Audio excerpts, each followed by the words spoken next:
Subscribe to my channel. So for over 30 years, Harry Houdini dazzled audiences with his different stunts and superhuman endurance. So what finally put him 6 feet under? The Hungarian-born escape artist jumped off bridges while handcuffed and wearing leg irons. He slithered out of sealed milk cans filled with water, and he devised a Chinese water torture cell in which he submerged and suspended upside down by his ankles. None of those did he. I guess he was able to get out and survive. So Houdini's heart-pounding getaways usually involve a healthy dose of trickery, and but they were also genuine risk. In 1915, Houdini nearly suffocated during a stunt in which he was shackled and buried under 6 feet of dirt. Houdini had made a career out of surviving the impossible, which only made the circumstances of his 1926 death all more mysterious. The 52-year-old performed before a packed audience in Detroit on October 24th, but was rushed to the hospital afterwards with an apparent case of appendicitis.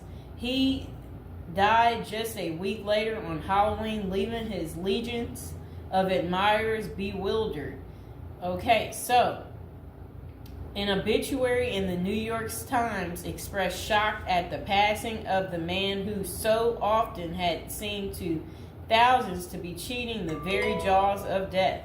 And I want to talk about something else. So I've been to Detroit, and I don't remember anybody talking about Houdini there. And I think they should have had some of his cool, iconic stuff there.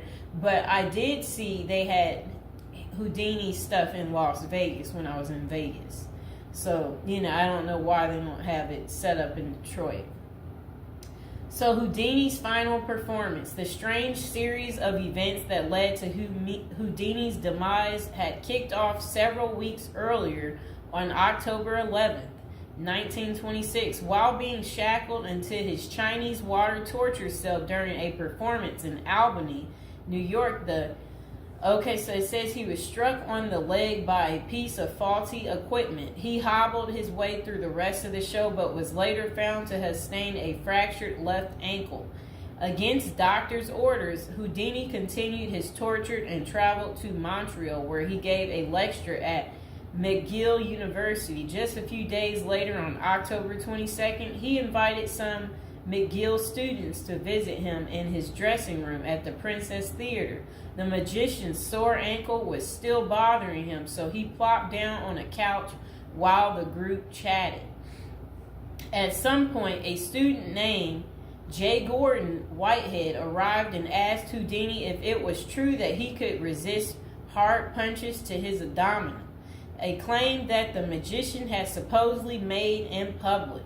According to witness Sam Smits, when Houdini said the rumors were true, Whitehead abruptly delivered 4 to 5 terribly, forcibly deliberate, well-directed blows to his stomach. Houdini was still reclined on the couch and had no time to prepare for the punches, which appeared to leave him in considerable pain. And now would be a good time to like the video and to subscribe to my channel. Do you like this new series? This is the Death series, and there will be more series to come and more episodes from the Death series as well. And do you like my prison series? And if you haven't checked out my prison series I created just for you, you can go ahead and check out my playlist. And there's also a love spell series that I think you will enjoy too checking out. Okay, so Houdini brushed off the incident at the time, but that same evening he began to complain of discomfort and stomach cramps. His condition only worsened the next day when he boarded an overnight train to Detroit for a new run of performances. The magician developed severe abdominal pain, cold sweats, and fatigue, and his temperature rose to 104 degrees. A doctor suspected appendicitis and instructed Houdini to go to a hospital, but the performer insisted on taking the stage for his opening night show at Garrick Theater. Isn't that really funny? He still wanted to work even though he wasn't doing so well. Okay, he proceeded to struggle through his routine before collapsing immediately after the final curtain. The show would be Houdini's last. The same night, he was taken to a Detroit hospital and prepared for surgery. Doctors successfully removed his appendix, which was found to have ruptured several days earlier, but it had already poisoned his insides. Despite a grim prognosis, the magician clung to life until October 31st, when he died with his wife Bess and his two brothers by his side.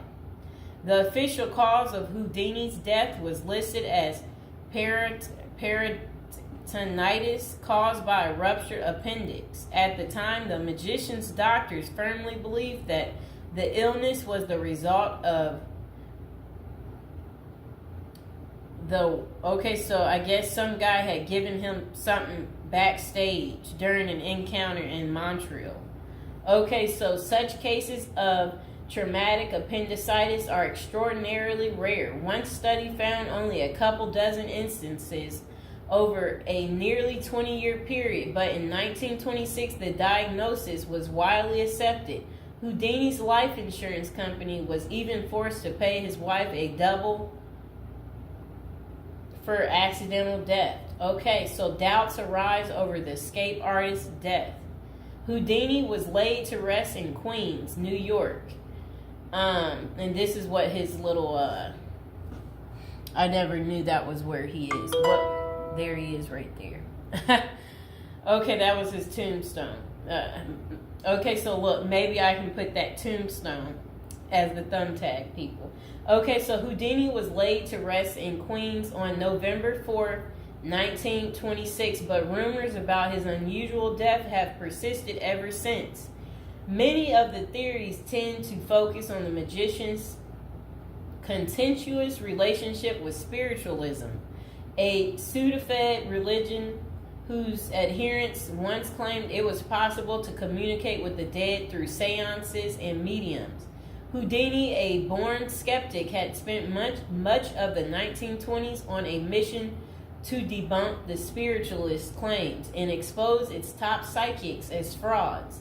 The crusades earned him several $1 million worth of lawsuits and more than a few enemies, but at the time of his demise, he showed no signs of letting up.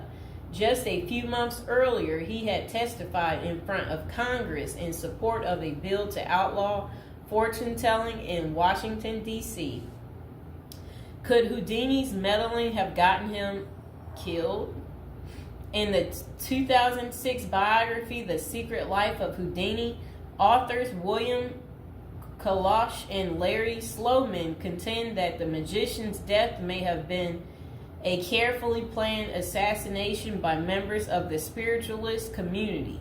If one were to suspect Houdini a victim of foul play, they write, then the section of organization crime that was composed of fraudulent spirit mediums must be considered likely suspect.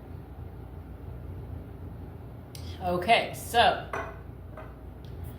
Kalash and Sloman argue that the spiritualists had a history of poisoning their enemies, and they note that no autopsy was ever performed to confirm Houdini's death. I wonder why.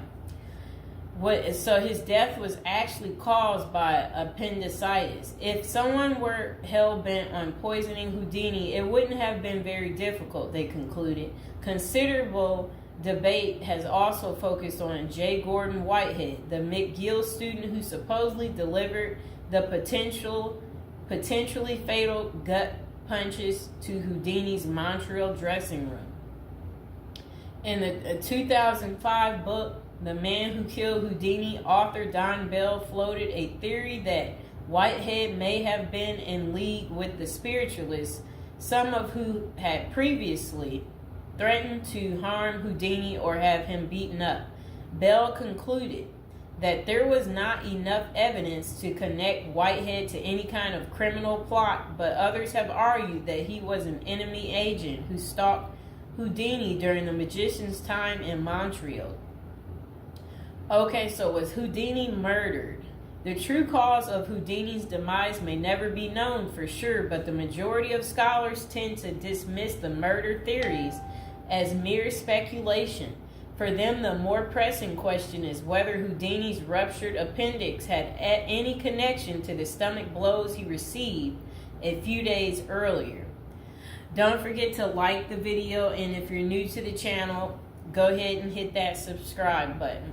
So while the evidence shows that such conditions is indeed possible, many consider it more likely that Whitehead's punches simply caused Houdini to ignore an already existing case of appendicitis. By the time the magician finally sought out treatment, the theory goes it was already too late. Interestingly, perhaps the most sought after source for information about Houdini's death is none other than Houdini himself in what amounted to his ultimate test of the spiritualist's claims. The magician promised his wife Bess that he would try to communicate with her from beyond the grave. Bess went to hold an annual Houdini seance for 10 years before finally abandoning the search in 1936. Fans and fellow magicians have since made the seance a Halloween tradition, but thus far, the great Houdini's ghost has refused to speak.